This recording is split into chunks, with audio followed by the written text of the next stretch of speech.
Good morning, everybody. I hope this video finds you in the best of health and spirits. In this video, I'm going to talk to you about why we need to take baby steps and move towards a post-ideology world. This is very important in today's world. Let me begin by this video by providing the definition of the term ideology. The word ideology owes its existence to the French word l'idéologie, which was believed to have been coined at the time of the French Revolution around 200 years ago, or a little more than that, 225 years ago, 30 years ago. The term was believed to have been introduced by a philosopher, A.L.C.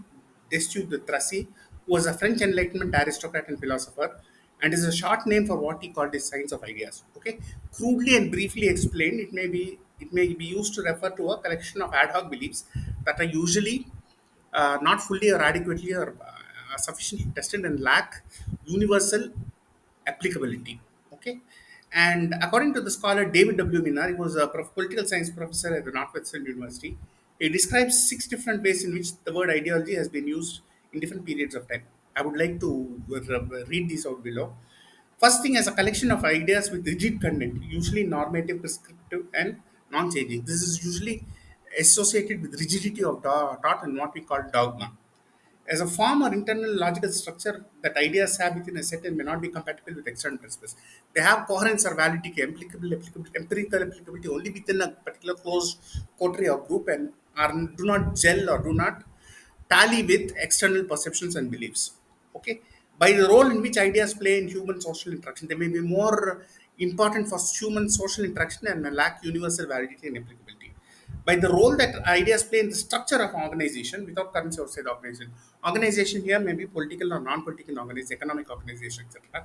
In other words, to put it in a nutshell and briefly, they lack universal validity and applicability. Okay, as a meaning whose purpose is persuasion.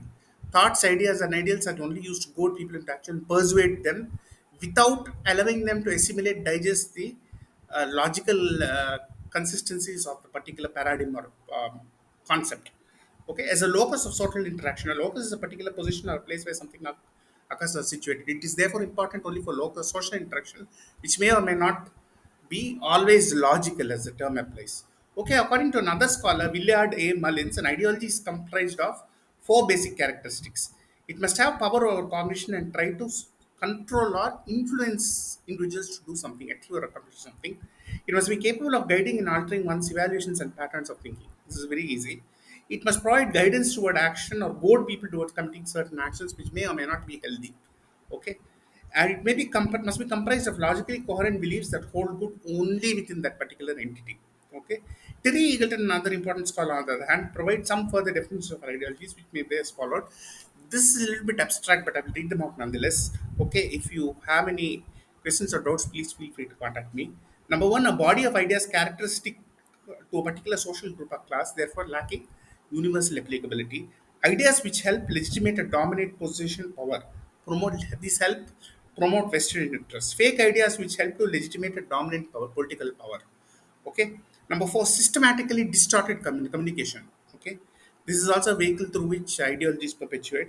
That which offers a position for a subject. It is used as a vehicular medium for launching a particular argument or point of view, okay, but may not be valid in all respects. Forms of thought that are most motivated by social interests. This includes class interests also.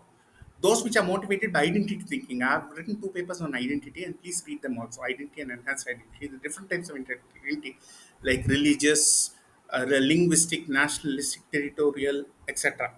Okay, socially necessarily illusion that which gives you a certain an illusion of mirage of being a coherent part of a group, but it does not have any empirical validity. The conjuncture of discourse and power, it is quite obvious. The medium in which conscious social actors make sense of the world. It is only an emic perspective but may lack universal validity or applicability. Action oriented set of beliefs. The confusion of linguistic and phenomenal reality. This pertains to linguistic meaning and limitations of language. Okay, semiotic closure. This is related only to signs and symbols. The indispensable medium in which individuals live out their relations to a social structure, how they make sense of the world, the process whereby social life is converted to a national reality. Okay, this again, as I said, is a little bit abstract, but it does provide enough food and fodder for thought. Okay, different people have criticized ideologies. Even B.R. Ambedkar has famously criticized ideologies and has spoken about the limitations of ideology, but I'm not mentioning his quote here. Eugene Ionesco says ideologies separate us. Dreams and anguish bring us together. This is somewhat philosophical and abstract, esoteric. Jiddu Krishnamurti was a famous Indian philosopher who died in the year 1986. Goes on as far as to say this is a little bit crude and it's, I mean, what do you say, direct. All ideologies are idiotic, whether religious and political, for it is conceptual thinking, a conceptual world which is so unfortunately divided back. Jiddu Krishnamurti. Now, if you go forward, try to describe the types of ideologies, we have political ideologies. This include nationalistic ideologies and territorial ideologies also. And these may be some other types of political ideologies. They may also border on economic ideologies. Okay.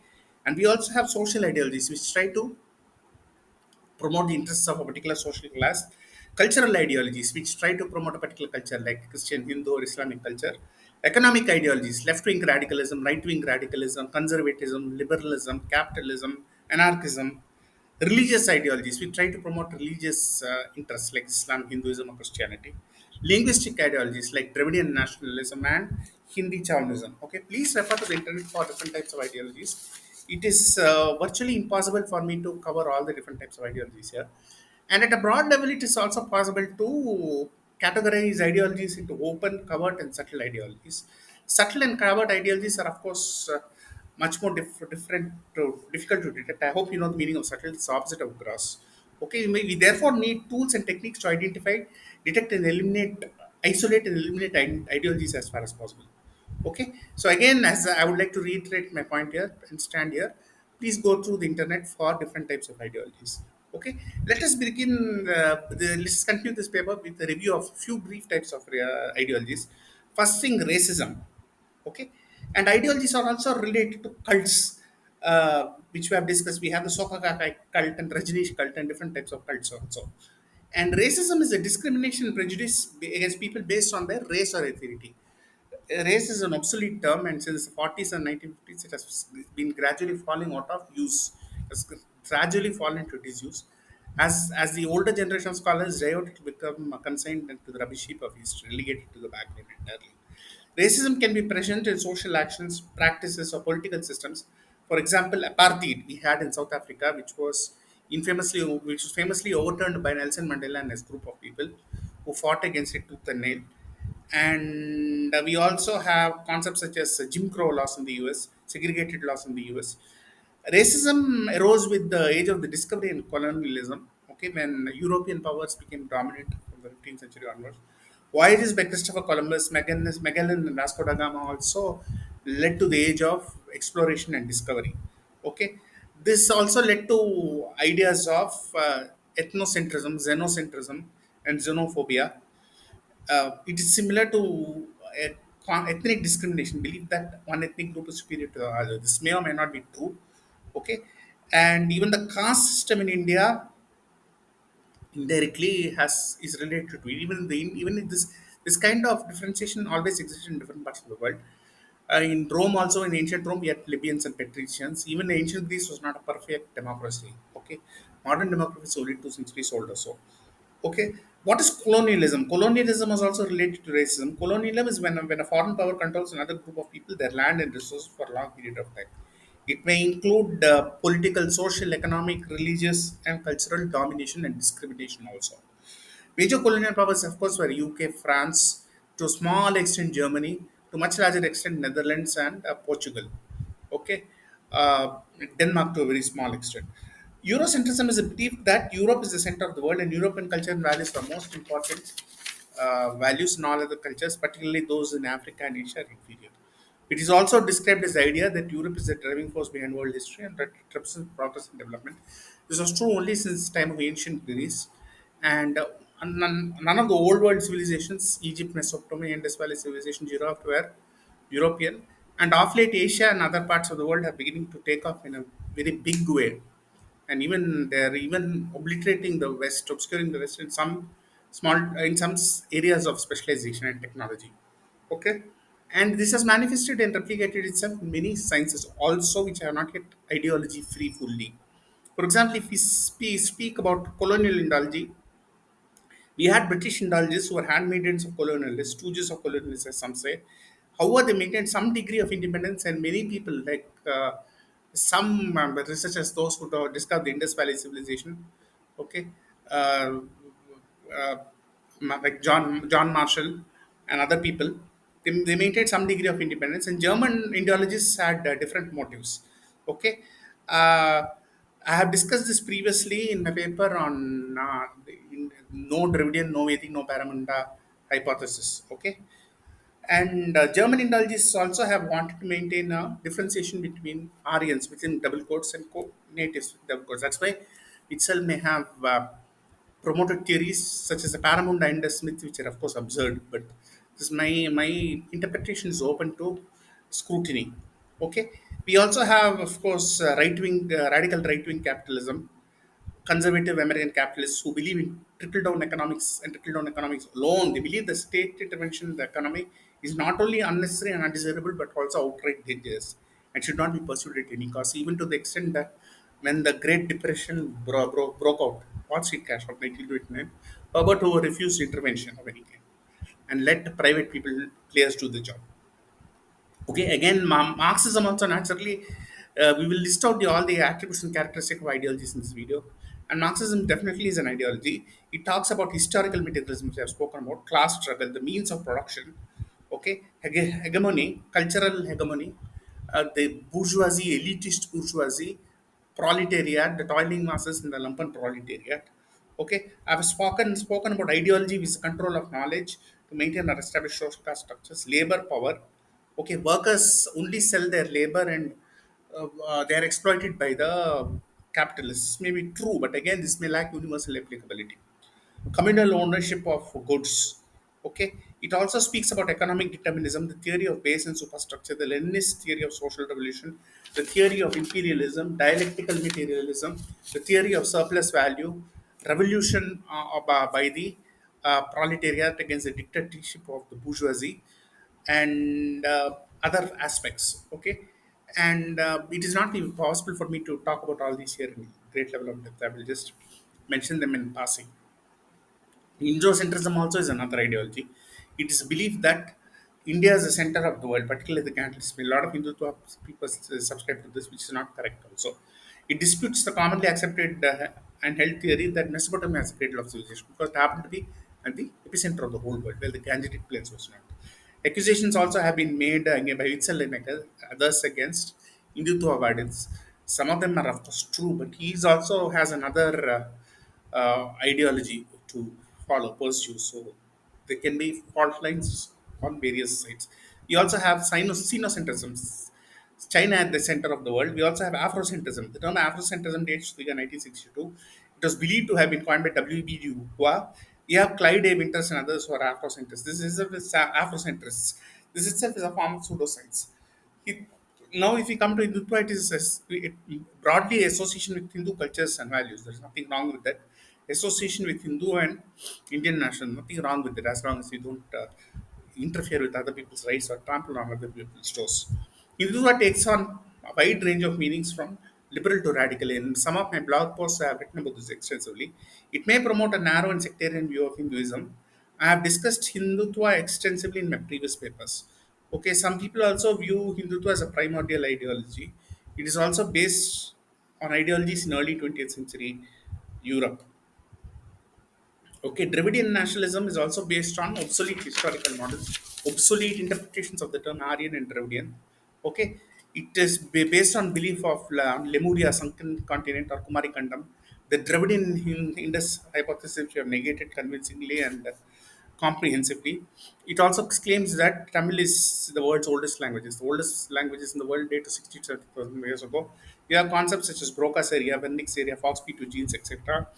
And concepts such as Aryan nationalism, Aryan supremacy theorists, and Dravidian nationalism create a sense of false superiority among ethnic groups, and it can induce a series of chain reactions which will create a lot of unnecessary complications. Okay. Similarly, Marxist historiography also does not have hold up to mild or comprehensive scrutiny. It is flawed ridden and it had disastrous consequences in terms of counter reactions. I have discussed the weaknesses of Marxist historiography in five separate papers. Proposed the 21st century school of historiography. It includes the core 21st century historiography, core principle of 21st century historiography, anthropological 21st century historiography, qualified historiography, and investigative historiography. I have also spoken about Dalit nationalism. We have had groups such as Dalit Panthers. Dalit Panthers was a social organization that seeks to combat caste discrimination. It was led by a group of Mahar writers and poets, including Raja Dale, Namdo Dasar, and J.W. Pawar. It was active in the 70s and 80s and gradually fizzled out. Okay, we also have Khalistan problem. It has been an ongoing problem since the 1970s and 80s because of oversaturation by the Indira Gandhi government, which is an anathema to unity from a nationalist point of view. Groups such as Khalsa and other groups are active. Some of them are based in India, but most of them not so. Many of them are based out of Canada. Canada is a safe refuge and a safe haven for many of these, harbors them successfully. They want to create a state of Khalistan whose boundaries are nebulous and hazy. It mostly includes the state of Punjab, Haryana, which is non-Sikh majority, Himachal Pradesh non-Sikh majority, so Uttarakhand non-Sikh majority. Pakistan is of course Islamic majority. Even in Punjab, the percentage of Sikhs is declining because many Sikhs are emigrating abroad. As of today, 35% are Hindus. So I don't think it is practical, viable, or feasible at all. Okay, these movements can be eliminated through the use of right kind of national integration strategies. For example, Switzerland is multilingual but highly united. Canada is multilingual but highly united. Okay, over centralization is very dangerous to national unity. Sri Lanka, these are all ideologies which have not been got rid of. That's the reason why I'm mentioning them here. In Sri Lanka, Tamils were discriminated against since 1948. Ceylon, it was then known as Ceylon. It won independence 1 year after India. Socially, they were discriminated. Culturally, they were discriminated. Politically, they were discriminated. Religiously, they were discriminated. I'm talking about Tamils. This led to the Elam War 1, 2, 3, 4. This led to one of the bloodiest civil wars in history. 1 lakh people were killed on both sides, Tamil and Sinhala. It led to the Tamil Tigers, who were one of the deadliest forces in the world. They were vanquished only in the year 2009 when Velupillai Prabhakaran was killed. Okay, this was done by a military operation by the Mahinda Rajapaksa government. Okay, breakup of USSR also was due to the domination by Russia. Breakup of Pakistan also was due to domination by West Pakistan, particularly Punjab, and the imposition of Urdu on present-day Bangladesh, or then East, what was then known as East Pakistan. Pakistan. How do we identify ideologies? This is by no means an easy task. Tools, techniques, and methodologies to identify and isolate technologies need to be developed. I'm however proposing some. First thing is conflict with the truth. Second thing is conflict with observation. Next, we need to have dialectical approaches where people talk to each other and see if values or beliefs hold good. We also need ethnic approaches, checking. We need to identify uh, presence of vested interests. These are based on promotional self-interest, promoting the interests of a small restricted or close group, representing the value of only a small restricted or close group, dogma and rigidity of thought, which is intransigence of thought, brainwashing and mental persuasion, mind cut. This is also mind control and mind manipulation, goading people towards an action or a goal, egging them on towards a goal by often using devious or nefarious methods, works by cutting off flow of information, try to cut off contact with the outside world using artificial methods, incompatibility with external principles, incompatibility with interdisciplinary approach, transdisciplinary approach, does not take into account consideration of all forms and branches of knowledge, conflict with human nature. For example, Marxism conflicts with human nature. Karl Marx proved to be extremely poor in understanding human discount. As a matter of fact, it went to the extent of discounting it or deeming it superfluous, or redundant. He may not have used those terms exactly, but that's what he did. Conflicts with human rights. Human rights are a set of principles that recognize the inherent dignity of all peoples and the right to be free from fear, discrimination, and harassment. Okay, they are based on the idea that everyone has the right to make choices about their lives and develop their own potential. This is enshrined in the Universal Declaration of Human Rights. We have, for example, the right to life and liberty, freedom from slavery and torture, freedom from opinion and expression, the right to work and education, etc.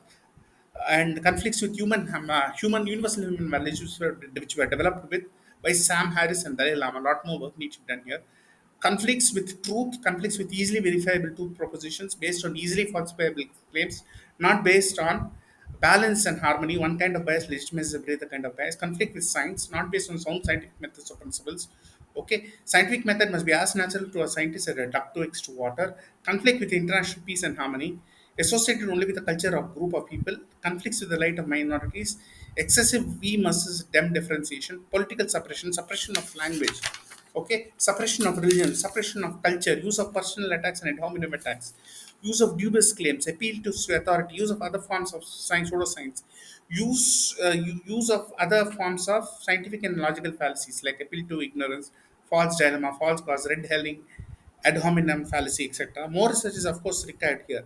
And we also need to have concepts such as psychic university of mankind. This is also very important because it is the idea that humans share a common mental breakup and set of cognitive abilities.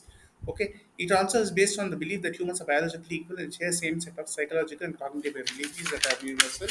Human nature is essentially the same elsewhere, everywhere. I've also spoken about mind orientation, cultural orientation, thought words, worldviews, mind space, etc. We also need to bear in mind the principle of equidistance and principle of ideological neutrality. Marxist solutions are also very dangerous. It's a dangerous ideology. Marxism is based on violence. It's pointed out by Nehru. Marxism is based on some form of discrimination, always, indirectly or directly. Marxism is based on suppression of rights. Marxism is based on suppression of truth. Marxism is based on suppression of information. Marxism is essentially a Eurocentric ideology.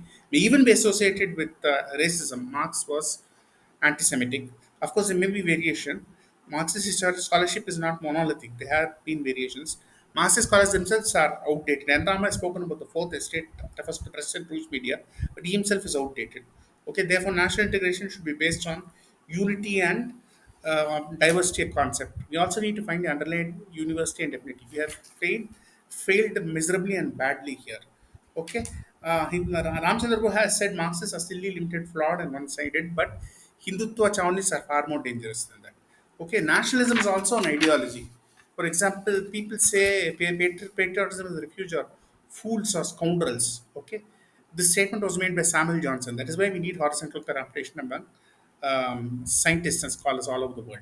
Scientific ideology also is very dangerous, and this concept was coined by George Kungwilheim. Okay, and this may involves making statements that go beyond what has been proven by research and making falsifiable claims. Okay, and also arguing that the history of science contains errors and non-scientific theories beyond what is accepted or possible. This was done by some Hindus who are prophets. That's why we had founded the Institute for the Study of Globalization of Science, ISGOS, Scholars and Intellectuals for Mankind, Schema, Movement for Open Transparency, High Quality and Ideology Free Skies. Motis mean diamond in Hindi or Sanskrit. Please refer our previous work. Ideology free science can run rings around other outdated and antiquated approach. We believe this is the way to go. Unfortunately, we have a long way to go. Much of scientific ideology is still drenched, soaked, imbued, and saturated with ideology. This is a sad state of affairs today. You and I alone can bring about change. We must avoid kicking the can down the road and take action immediately. We must take action immediately. Okay, please read this along with my other papers on religion in the 21st century and beyond. Okay, with this, I end my word because time is up and I don't have much more time left. Thank you.